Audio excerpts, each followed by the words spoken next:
बिस्मिल्लाहिर्रहमानिर्रहीम। स्टूडेंट ये mathematics for grade 12 की बुक है। ये book Khyber Pakhtunkhwa text book shower की है। AJ के बोर्ड मीरपुर के स्टूडेंट्स के लिए भी यही कोर्स है। हमने चैप्टर नंबर 7 स्टार्ट किया, उसकी एक्सरसाइज 7.3 है, तो क्वेश्चन नंबर 7 है। तो इससे पहले है कि AJ के बोर्ड मीरपुर और KP के बोर्ड के स्टूडेंट्स के लिए है कि जो स्टूडेंट्स चाहते हैं उनके उनके 90 से अबव नंबर आए, मेरे चैनल को सब्सक्राइब करें। मैंने क्वेश्चन को बाय क्वेश्चन एक्सरसाइज के सोल्यूशन उसमें आपने वीडियोज़ में दिए हुए हैं, तो जो मेरे चैनल को सब्सक्राइब करेंगे उन तक मेरी वीडियोज़ का नोटिफिकेशन पहुंच जाएगा। तो कमेंट्स बॉक्स में भी आप बताएं कि आपको मेरी वीडियो कैसी लग रही है। तो क्वेश्चन नंबर 7 है, तो इसमें हमने इसमें फाइंड का each case find angle of triangle ABC और वर्टिसेस फॉलोइंग। इसमें वर्टिसेस दिए हुए हैं। वर्टिसेस क्या दिए हुए हैं?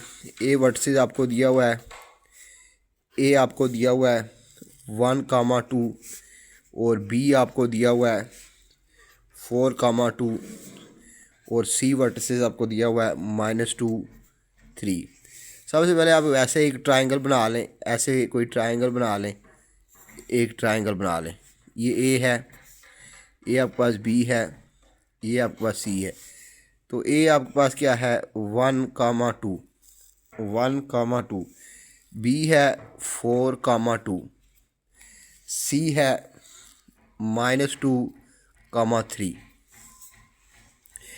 तो एंगल हमेशा हमने ये एक हमारी कन्वेंशन होती है, इसमें कन्वेंशन होती है हमारी कि एंगल हम एंटी क्लॉकवाइज लेते हैं। देखें, ऐसे एंटी क्लॉकवाइज होता है, ऐसे क्लॉकवाइज होता है, ऐसे आपके पास एंटी क्लॉकवाइज होता है और ऐसे क्लॉकवाइज होता है। तो ये एंगल आपके पास θ1 है, ये एंटी क्लॉकवाइज θ1। ये एंटी क्लॉकवाइज एंगल कैसे है? ये साइड AB से साइड AC की तरफ है। ये पहले साइड ये आ रही है, इससे इसकी तरफ है, AC की तरफ। अब एंटी क्लॉकवाइज ऐसे होता है, तो ये θ2 हो जाएगा, ये θ2 हो जाएगा। तो ये एंगल जो है आपका BC से BA की तरफ है, साइड BC से BA की तरफ है, तो ये एंगल θ2 हो जाएगा। ये एंगल आपके पास एंटी क्लॉकवाइज ऐसे होता है, ऐसे आपके पास ऐसे क्लॉकवाइज होता है, ऐसे एंटी क्लॉकवाइज। तो ये θ3 बन जाएगा, ये θ3 बन जाएगा। और ये एंगल CA से CB की तरफ है। तो सबसे पहले आप साइड AB की स्लोप निकालें। सबसे पहले आपने आपने तीनों साइडों की स्लोप निकालें, AB, AC और BC की साइडों की, तीनों साइडों की स्लोप्स निकालें। अगर आपने थीटा निकालना है, स्लोप्स निकालें। तो स्लोप ऑफ इसमें लेट करें, ये आपके पास x1 y1 है, ये आपके पास x2 y2 है और ये आपके पास x3 y3 है। तो slope of AB is equal to m1 होगी। m1 कैसे निकालेंगे? AB साइड की स्लोप निकाल रहे हैं, तो y2 minus y1 divided by x2 minus x1। तो ये m1 निकल आएगी। m1 कैसे निकलेगी? y2, ये AB साइड की स्लोप निकाल रहे हैं, तो y2 ये है, ये आपके पास x2 y2 है, ये आपके पास x1 y1 है। तो इस साइड की स्लोप निकाल रहे हैं, तो y2 minus y1 x2 minus x1।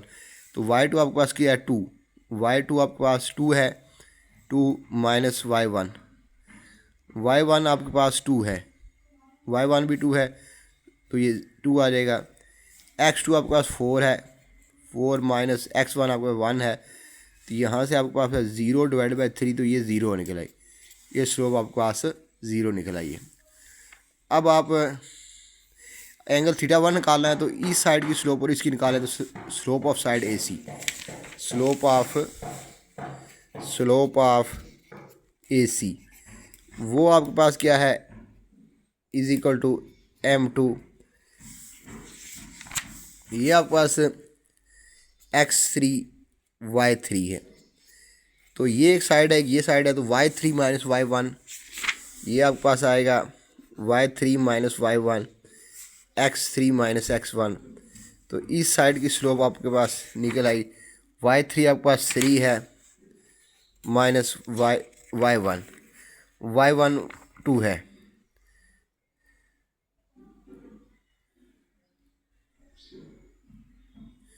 y1 आपके पास 2 है, 3 माइनस 2, 3 माइनस 2, y3 आपके पास 3 है, y1 2 है, और x3 -2 माइनस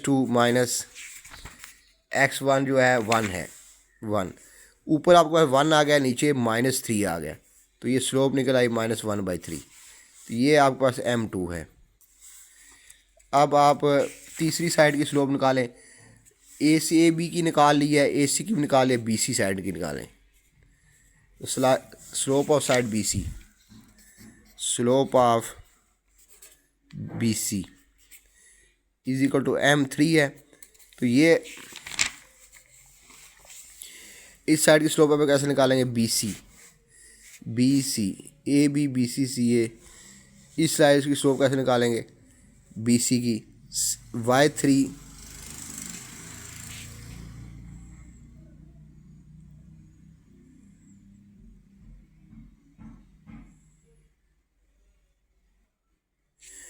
साइड बी सी की स्लोप निकालें, y3 माइनस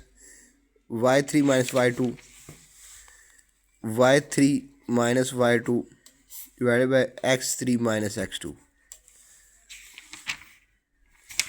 तो ये निकल आएगी आपके पास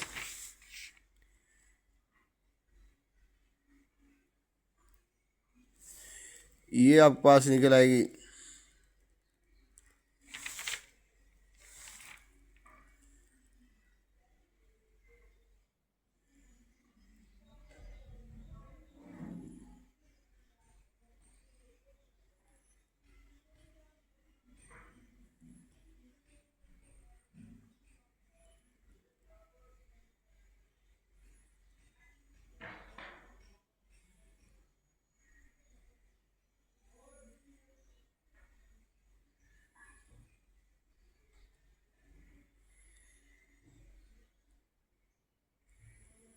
ये आपके पास निकल आएगी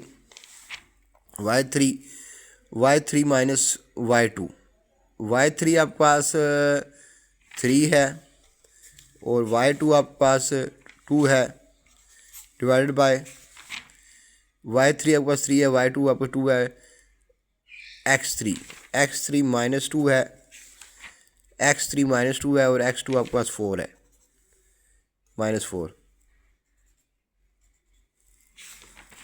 x3 आपके पास -2 है और x3 x2 4 है। तो ये निकल आएगी 1 डिवाइडेड बाय -6, ये m3 निकल आई।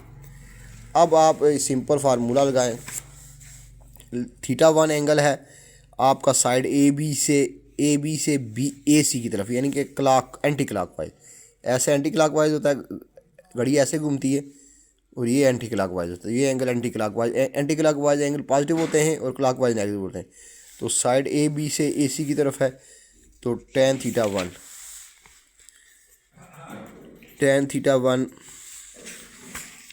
ए बी साइड की स्लोप क्या है, m1, ए बी साइड की स्लोप m1 है, तो m1 माइनस और सी ए की स्लोप m2 है।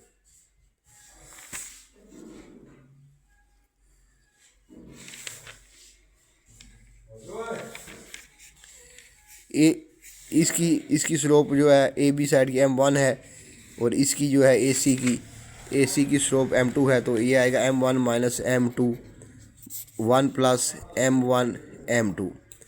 तमाम वैल्यू लगा दें, m1 की वैल्यू आपके पास 0 है, 0 माइनस m2 आपके पास -1/3 है, डिवाइड बाय 1 प्लस 0 इंटू -1/3। ये आ गया -1+1/3, ये 1 प्लस 0 इंटू दिस 0 हो जाएगा 1, तो ये 1/3 निकल आएगा। और θ1 आपके पास निकल आएगा tan इनवर्स 1/3, ये θ1 है। आइए θ1 देखते हैं क्या है।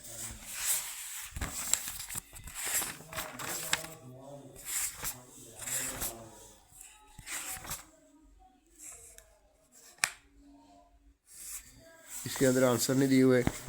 थीटा वन आपके पास tan इनवर्स 1/3 है। अब थीटा टू आपने निकालना है, और थीटा टू क्या है, BC ये एंगल है, BC से AB की तरफ। तो tan थीटा टू क्या है, BC की स्लोप आपके पास कितनी है, BC साइड, ये साइड आपके पास BC आपके पास M3 है, M3 माइनस AB आपके पास M1 है, M1 1 प्लस M1 M3, तमाम वैल्यू लगा दें। M3 की वैल्यू है -1/6 और M1 आपके पास 0 है, 0 1 प्लस 0 इंटू -1/6, तो ऊपर आ गया -1/6, tan थीटा टू ऊपर -1/6 और नीचे आपके पास आ जाएगा, नीचे आपको 1 आ जाएगा, ये -1/6 आ गया। तो थीटा टू आपको tan इनवर्स -1/6, या आप इसको ऐसे भी लिख सकते हैं, theta two is equal to 180 minus tan inverse 1/6, अगर आपने पॉजिटिव एंगल लिखना है। tan थीटा थ्री क्या है, ये एंगल आपका एंटी क्लॉकवाइज है, CA से CB की तरफ है।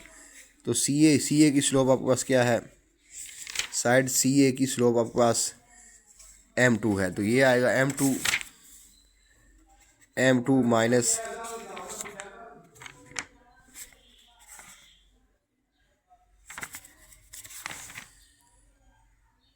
M3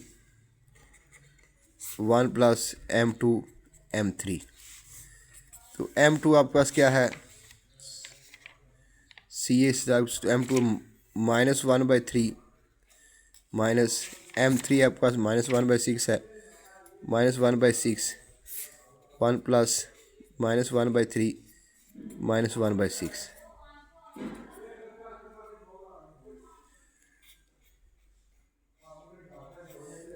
प्लस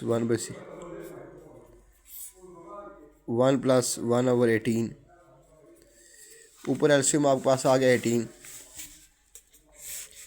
18 एल्शियम आ गया 3 6 are 18 माइनस 6 are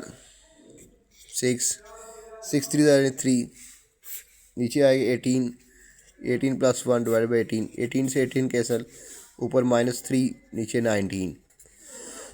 तो ये निकला यार tan theta two is equal to -3/19 और theta two is equal to tan inverse -3/19, या ऐसे भी लिख सकते हैं theta two is equal to 180 degree minus tan inverse 3/19।